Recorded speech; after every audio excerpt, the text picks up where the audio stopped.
Também conhecida como a Praga de Justiniano, a peste negra assolou a Europa no século XIV. Nos tempos medievais, a grande perda de pessoas, devido à peste bubônica em uma cidade, criou um desastre econômico. Então, quem eram essas pessoas que vestiam essa máscara da peste negra? Os médicos da peste negra. Isso mesmo, eles eram médicos comunitários. Os médicos da peste foram bastante valiosos e receberam privilégios especiais. Por exemplo, os médicos da peste eram livremente autorizados a realizar autópsias, que foram de outra maneira geralmente proibidas na Europa medieval, bem como a investigação de uma cura para a peste. Em alguns casos, os médicos de peste eram tão valiosos que, quando Barcelona enviou 2 para Tortosa em 1650, bandidos os capturaram durante o caminho e exigiram um resgate. A cidade de Barcelona pagou por sua libertação. A cidade de Orvieto contratou Mateu Fangelo em 1348 por 4 vezes a taxa normal de um médico de 50 flores por ano. O Papa Clemente VI contratou vários médicos da peste extras. Durante a epidemia da peste, eles foram contratados para atender as pessoas doentes de Avignon. Dos 18 médicos em Veneza, apenas um foi deixado em 1348, 5 tinham morrido da peste e 12 estavam desaparecidos e poderiam ter fugido, sob a máscara da peste negra. Alguns médicos da peste usavam um traje especial,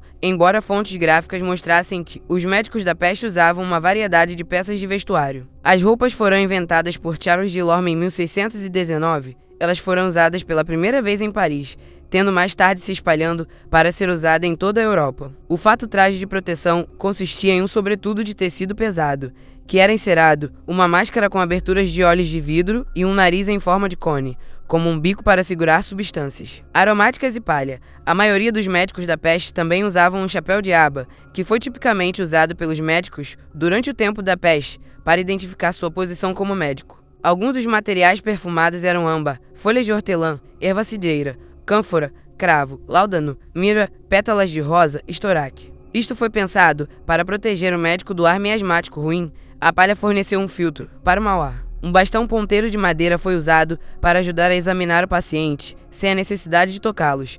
Também foi usado como um meio de se arrepender dos pecados. Muitos acreditavam que a praga foi um castigo e gostariam de pedir para serem chicoteados para se arrepender de seus pecados. Funcionários públicos. Os médicos da peste trabalharam como servidores públicos em épocas de epidemias, começando com a peste negra na Europa no século XIV. Sua principal tarefa, além de cuidar de vítimas da peste, era gravar em registros públicos as mortes devido a uma praga. Em algumas cidades europeias, como Florença e Perugia, foram solicitados que os médicos da peste fizessem autópsias para ajudar a determinar a causa da morte e como a praga teve um papel. Os médicos da peste se tornaram testadores e as testemunhas de inúmeras vontades durante os tempos de epidemias. Também deram conselhos aos seus pacientes sobre sua conduta antes da morte. Este conselho pode variar dependendo do paciente. Após a Idade Média, a natureza da relação entre médico e paciente era governada por um código de ética cada vez mais complexo. Métodos utilizados. Os médicos de peste praticavam sangria e outros remédios, como colocar rãs ou sanguessugas nas ínguas para reequilibrar os humores, como uma rotina normal. Os médicos da peste não poderiam geralmente interagir com o público em geral. Devido à natureza de seus negócios e à possibilidade de propagação da doença, eles também poderiam estar sujeitos a quarentena.